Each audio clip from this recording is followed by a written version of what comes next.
Qubeelaa tokkoon dubartii lama. Masiko,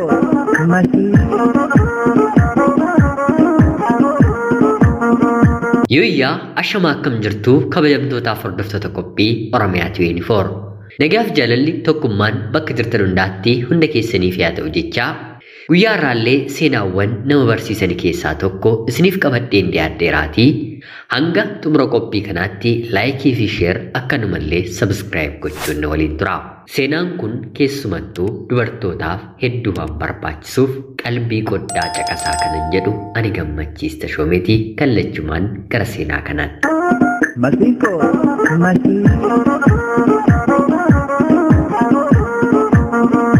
Namni amanaa yookiin immoo amanamaa ta'uu eenyuu fi yeroo jedhamu mataa masaafi. Amanuu yookiin immoo amanamuun mataa ofiif malee nama biraaf fayyada miti. Har'a mataasaaf kan amaname boru jireenya isaatu isaatiif amanama. Har'a namni ofiif hin amanamne boru jireenya isaatu isa ganaa. Waa malee durseen waa'ee amanamummaa isiniif hin kaasne. Dargaggeessa ani jaalallee keedha jedhee dubartii tokko qabateetu ture. Dargaggeessi kun jaalallee isaa kanatti anisiin baay'een jaalladhaa. Gaa'ilas si waliin hin dhaabbadhaa. Bara jireenyaaf koo lafa kanarratti hafte si waliin hin jiraadhaa jedhee waadaa galaafi. Isheenis yoo xiqqaate waggaa 2 isa waliin waan turteef si malee maaliin qabaree bahumsi koos galumsi koos suma yaadachaadhaa jettee deebistiifi akka carraa isheen hojii qabdi.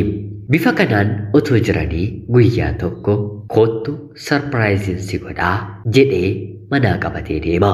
Yeroo kana isheenis maalidha jettee yeroo gaafattuuni xumureen sitti argisiisa jedheen ture. Haa ta'uutii garuu humnan dhabee kanaa ol deemuun dadhabee hojiin kiyyas akkan yaade naaf deemuu didee gamoon kun kan kootii anatu ijaaraa jiraa. Xumuruu waan hin dadhabeef wal gargaarree ijaaruu qabnaa. Tokko ta'uu keenya immoo kan nuuf mirkaneessu qubeelaan si fidaa jedhee akka dhiira baraa jilkeeffatee quba ishee keessaa qubeelaa kaa'eefi. Mucayyoon kunis dhugumatti bifa kanaan nan argama jettee waan hin yaadneef jaalallee ishee kanatti baay'ee gammaddee edaa jaalalleen koo mana nuuf ijaaraa jira jettee miira addaatu itti dhaga'ame. Eega kanaatii anis maaliif sin gargaarure jettee mana keessa wanta nyaattu wanta dhugdu ofitti hir'isuun mindaa isheerraa mana kana ijaaruuf baasii gochuun hiriyaa isheef kennuu ni eegalti. Bifa kanaan otoo jiraataniiti.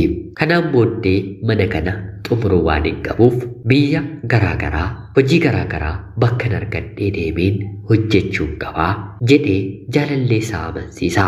Isheenis dhugumadha jettee yeroo deemu nagaan gaggeessitee yeroo deebi'u immoo nagaadhaan qabatti. Haa ta'uutii garuu wanti ta'e mana keessatti adda isheetti ta'a. Yeroo ciistu qubeelaa of harkaa baastee taa'umsa mataa dura maddee jirurra keessi. Haa ta'uutii garuu bakka taa'eetiin argattu. Guyyaa tokko mana shaaworii keessaa guyyaa kabiraa immoo bakka kiichiniitii guyyaa tokko immoo dhabdee dhiisti. Qubeelaan ishee ni bada ni argama bitaa itti galaa. Guyyaa 2-3 barbaaddee dhabdee yeroo dhiistu qabdi. Yeroo booddee garuu bakka ta'etti kufee qubeelaa sana ofuma ishee argatti. Kanaan otoo jirtuu guyyaa tokko supparmaarkeetii gabaa wantoota mana keessaa bituuf maallaqa qabattee baati. Bakka supparmaarkeetiitii wantoota garaagaraa bittu kanaatii qubeelaa ishee kan fakkaatu dubartii hidhatte argite. Akka carraa yeroo sana qubeelaan sun mana ishee keessatti badee ture. Dubartii ta'e irratti argite naatee as immoo eenyutu fiduu danda'a jettee of shakkuun hundumaafuu dubartii kana baruun qaba jettee nagaa gaafatteeni. Dubartiin kunis akkam obboleettii koo nagaa keetii jettee nagaa deebistiifi. Yeroo kanatti mucayyoon kun ani biyya kanaaf nama haaraadhaa maaloo hiriyyaan qabu magaala kana na barsiisii jettee sobdee ni gaafattiini. Yeroo kana dubartiin sun rakkoon qabu ani haadha ijoolleedhaa ijoollee guddisaan oolaa mana kooyyuu sin barsiisaa boru nan si waamaa jettee bilbila wal jijjiiranii. Kanaanis Utuma sammuu isheetti yaaddu shakkituu bultee dubartiin kun gara dubartii qubeelaa harkaa ishee harka ishee irratti argitee ni deemti. Dubartiin kunis mana isheetti keessummeessitee nyaata dhugaatii qopheessitee fi achumaan ol jettee suuraa mana keessaa yeroo ilaaltu jaalallee koodha jettee kan amante waliin dubartiin kun ijoollee qabattee ni argitiini. Yeroo kana baay'ee rifattee abbaan manaan kee nama kana dhamoo jettee gaafatteeni. Dubartiin kunis mana isheef amanamtuu waan turteef eeyyeen abbaa manaa koodha akkam nama gaarii seetee jettee deebistiifi kanaan qubeelaan kun mana kana keessaa si jalaa badee beekaayii jettee gaafatteeni.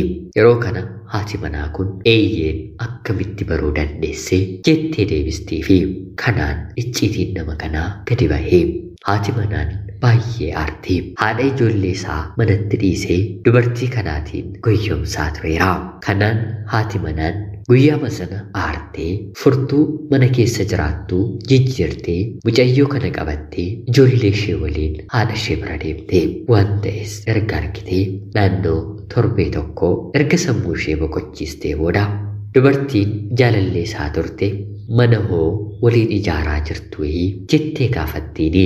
Yeroo kanatti isheen haati manaa mana maalii ijaarraa ofiifuu abbaan manaan koo hojiin qabu baatii muraasaas maallaqa eessaa akka inni fide beekuu baadhus baatii baatiidhaan fidee natti kennaa hoogganaa isaa waliin walitti bu'ee hojiirraa ari'ameeraa jettee deebistiifi yeroo kanatti dubartiin jaalallee isaa sun baay'ee aartee anarraa akkoo mana ijaaraan jira jedhee baatii baatiidhaan maallaqa itti kennaa egeree keenya waliin jiraanna jedheen mana keessaa ofitti hir'iseen miindaan qaburraatii kennaafii ture jettee deebistiifi qulqulleeffachuuf gamoo ani ijaaraan jira jedhe bira deemtee manni kun kan eenyuutii jettee gaafattiini.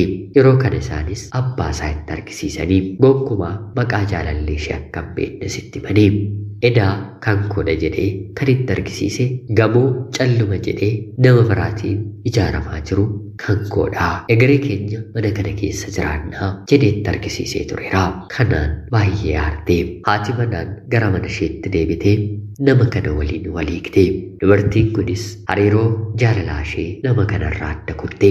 Qubeelaan lamaan isaaniif kenname kunis gurguramee ijoollee isheef uffanni meeshaan taphaa bitameefi kanaan namni kun hojii dhabaadhaas mitiire daandiirra jiraachuu eegale. Waggoota muraasa booddee garuu dubartoonni kun dhiira gara biraa argatanii heerumanii jireenyi isaanii itti fufee kan amanamuu didee amantaa haadha manaasaa amantaa ijoollee isaa gade garuu daandii irratti kufee har'a kunan kooti kanan qaba jechuun obboloota keenya shamarranii kan goyyomsan jireenya bitaa kan itti galchan tokko lama miti.